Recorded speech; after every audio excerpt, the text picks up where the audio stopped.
자, 지금 이제 여기에 있는 이 교재 내용을 꼼꼼하게 채워서 나중에 연결을 해보면 실제 보고서 20페이지의 내용을 갖다가 기록하는 데는 충분합니다.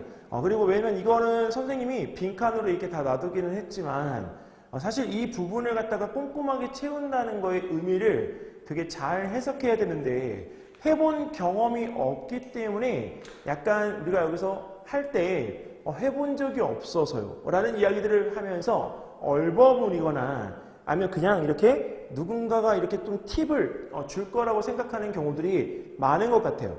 근데 이 내용에 우리가 절반은 여러분들의 생각이 녹아 들어가는 것이 굉장히 중요하기 때문에 사실 과학탐구보고서에 대한 내용을 갖다가 채울 때 그 목차에 대한 부분이 머릿속에 들어와 있는 게 상당히 중요한 것 같습니다.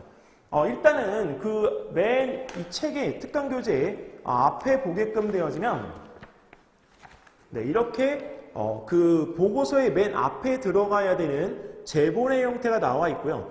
이거는 학교에서 주어지는데 학교마다 이 제목을 갖다가 우리가 조금씩 바꾸어서 이렇게 제출하도록 하는 경우가 있습니다. 그래서 반드시 학교 홈페이지에 올라와 있는 이 서류 양식을 꼭 확인을 하셔야 되고요. 그 서류 양식이 다른 걸 사용해서 본인이 탈락하는 경우에는 그거는 두말할 필요가 없는 거예요. 왜? 기준 요건을 갖다가 못 맞춘 거기 때문에 아무리 실험이 좋은 주제로 하고 실험에 대한 어떤 방법적인 이런 것들이 신박하다고 하더라도 거기서 서류 양식을 지키지 못한 건 본인의 실수입니다. 자, 그 다음에 이제 그 페이지 뒤에 가보면 목차가 나와 있습니다. 근데 이 목차는 선생님이 왜 내주었냐면 그 목차에 대한 부분들을 우리가 보통 왜 해야 되는지를 모르더라고요. 그래서 목차를 언제 하냐면 맨 나중에 하더라고요. 근데 이 목차는 우리가 여기서 탐구를 갖다가 진행을 할 때 자, 여기 목차 순서죠. 언제? 바로 실험 전 페이지 계획이라는 것을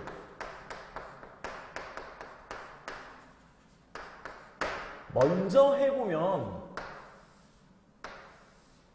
좋을 것 같아요.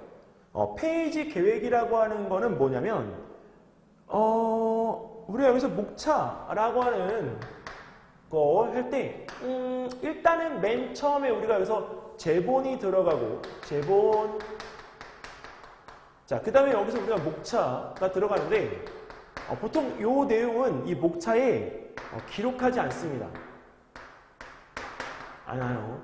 자, 그럼 무슨 내용부터 기록하느냐? 첫 번째 우리 들어가는 바로 탐구 동기. 도대체 내가 왜 이 주제를 갖다가 선정했는지 그리고 주제를 갖다가 선정한 부분에 대한 것들을 이렇게 내가 풀어나가는 방식 그리고 어떤 탐구 방향으로 갈 건지에 대한 간략한 설명 이런 것들. 그 다음에 두 번째는 탐구 동기를 갖다가 다른 말로 하면 논문에 우리가 abstract인 거죠. 그래서 초록을 갖다가 우리가 쓰는 부분이라고 생각하시면 됩니다. 자, 그리고 두 번째는 우리가 이 부분에 대한 것들이 보통 탐구 동기에 녹아져 들어가 있는 경우도 있긴 한데 별도로 따로 분리해서 기재해야 돼도 상관이 없습니다. 탐구, 목표.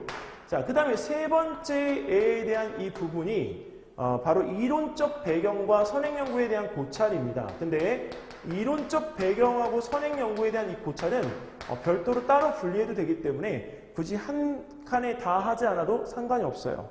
자, 그리고 네 번째가 방금 전에 이야기했던 선행 연구의 고찰이라는 목록. 자, 그 다음에 우리가 다섯 번째가 탐구 내용과 결과이죠. 자, 그리고 이것에 대한 부분을 갖다가 우리가 이용해서 결론을 갖다 내려야 되는 탐구, 결론. 자, 그 다음에 우리 여기서 일곱 번째에 대한 부분을 할 때 더 알고 싶은 점을 갖다가 적어도 되는데 이 더 알고 싶은 점은 이건 좀 호불호가 좀 있는 것 같아요. 적어도 되지만 만약에 필요 없다라고 하면 이 내용에 대한 부분을 느낀 점에서 소화를 갖다 해도 괜찮습니다. 그래서 이 더 알고 싶은 부분에 대한 것들은 우리가 여기서 자 반드시 꼭 적어야 되는 느낀 점 이라고 하는 부분으로 전환을 해도 괜찮다. 자, 그리고 이제 마지막 8번째가 바로 참고 문헌인 거죠. 자, 근데 이 페이지 계획을 갖다 한다라고 하는 건 뭐냐면 보통 탐구 동기를 갖다 적으면 이렇게 페이지 1페이지, 2페이지에 대한 이 부분이 나오니까 탐구 동기 3페이지에 들어가요. 근데 탐구 목표도 우리가 보통 3페이지에 들어갑니다.